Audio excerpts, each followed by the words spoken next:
ओम विशुद्ध बुद्धिदातारं कर्तारं सर्वमंगलम् नायकं विघ्नं विपद्यघ्न विनाशनम् नमः सरस्वती गणपति नमः शिवाय सुहेतवे रवि हनुमते रामाय दुर्गाय जय विधि विष्णवे नौमि पुरुषोत्तमं रामं परमेशं प्रणवं प्रभुं भवार्णवतारणं वन्दे शान्तिदं मानदं विभुम्। आज मकर संक्रांति की पुण्यतिथि है, इसे सूर्य संक्रांति भी कहते हैं। हमारे शास्त्रों के अनुसार सभी तीर्थों के महात्मा एवं तीर्थ आज तीर्थराज प्रयाग उपस्थित होते हैं। उज्जैन, मथुरा, काशी, पुष्कर, रामेश्वरम, हरिद्वार अनेक भारत में अनेक तीर्थ हैं और सभी तीर्थों के राजा नैमिषारण्य, लेकिन प्रयाग सभी तीर्थों में श्रेष्ठ है। पुराणों में ऐसी कथा है कि इन दिनों मकर संक्रांति के समय में लोग प्रयाग में स्नान करते हैं तथा कुंभ के कारण, महाकुंभ लगने के कारण हरिद्वार की निर्मल गंगाजल में भी स्नान करते हैं। प्रयाग में 3 महादेवियों का संगम है। सरस्वती ब्रह्माणी सरस्वती जो गुप्त रूप से निवास करती हैं, कृष्ण प्रिया जमुना जी तथा शिव प्रिया गंगा जी। गंगा जी विष्णु के चरण कमल से निकली, उस समय निकली जिसमें मैं महाबली राजा बलि दानवीर बलि के मस्तक पर विष्णु चरण कमल रखा था। उस समय वे प्रवासित हुई। आखिर गंगा ही सभी नदियों में श्रेष्ठ क्यों कहलाती हैं? नदी से पावनी गंगा क्यों कहलाती हैं? यह बहुत विचार करने की बात है। कृष्ण के प्रिया जमुना जी हैं जो वृंदावन उनकी लीला भूमि रही हैं। वहाँ मथुरा वृंदावन के पास से प्रभावित होती हैं, उनके मध्य से भी प्रभावित होती हैं, बीच में विराजती हैं।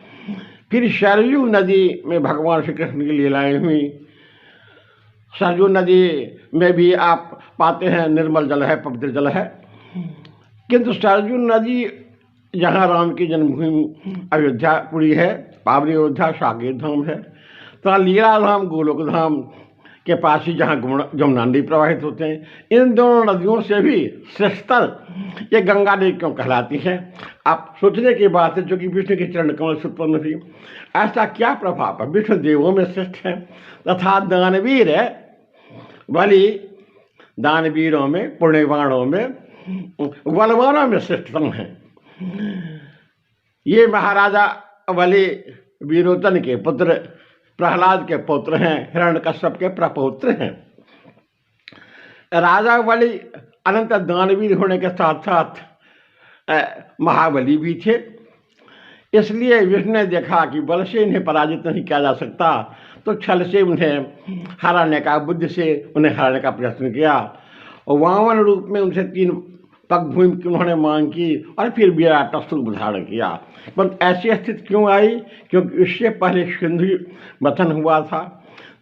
भगवान विष्णु ने सुझाव दिया कि देवताओं में और दैत्यों में उससे बड़ा ही युद्ध की स्थिति थी, तो आपस में सोचा था कि इस कलह को मिटाने या देव पुनः बल प्राप्त करें, अधिक बल प्राप्त करके इसे सिंधु मथन हो। उस रासायनिक पदार्थों को देकर के क्षीर सिंधु का मथन किया गया और क्षीर सिंधु से 14 रथ निकले,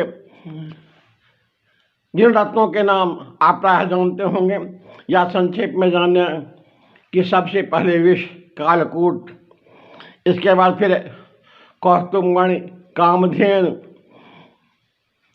ऐरावत हाथी, वशिष्ठवा घोड़ा, 8 अप्सराओं के साथ, 8 सेविकाओं के साथ कमल आसन पर विराजती, सहस्त्र कमल दल पर विराजती हुई महालक्ष्मी जी, धन्वंतरि महाराज, फिर स्वर्ण कलश और अमृत। इसके अतिरिक्त चंद्रमा, 5 जन शंख, पारिजात पुष्प, ये 14 रत्न हुए। महाकाव्य भीमकर्ण श्रीमद् भागवत वैकुंठम में, जिसके विषय में कई बार मैं चर्चा कर चुका हूँ, जो वृंदावन से पुस्तक छपी थी 2011 में, जिसे आप फेसबुक के माध्यम से यूट्यूब पर भी देख सकते हैं। यह 200 पृष्ठों की पुस्तक है। श्रीमद् भागवत महापुराण के 12वें स्कंध का महाकवि भीमकर्ण ने प्रयास किया है सरल ढंग से उन सारी घटनाओं को समझाने का, उसे अभिव्यक्त करने का। उन्हें हम संभाले। अभी मैंने 14 रत्नों के नाम लिए और उन 14 रत्नों को भीमकर्ण ने किस प्रकार से दिखलाया है, आप ये सोच रहे हैं। एक पर सब देव दैत्य खेर सिंधु मथन विचार किए, मंदर गिरी बना मथानी नेति, सर्पराज वासुकी हुए, सिंधु से प्रथमतः कल्प वृक्ष, सिंधु से प्रथमतः प्रकट हुआ, कालकूट अग्नि समान तप्त, विष की ज्वाला से झुलस रहे थे, देव असुर सारे असक्ते। विष की ज्वाला में जब दग्ध हो रहे थे, और समय में तो लोगों ने महादेव जी को कभी भी देवों के रूप में स्थान नहीं दिया था। दक्ष प्रजापति की यज्ञशाला में महादेव का अंश नहीं दिया गया था। उसमें त्वष्टारी जी, ब्रह्मा जी सभी अन्य देवता भी सम्मिलित थे।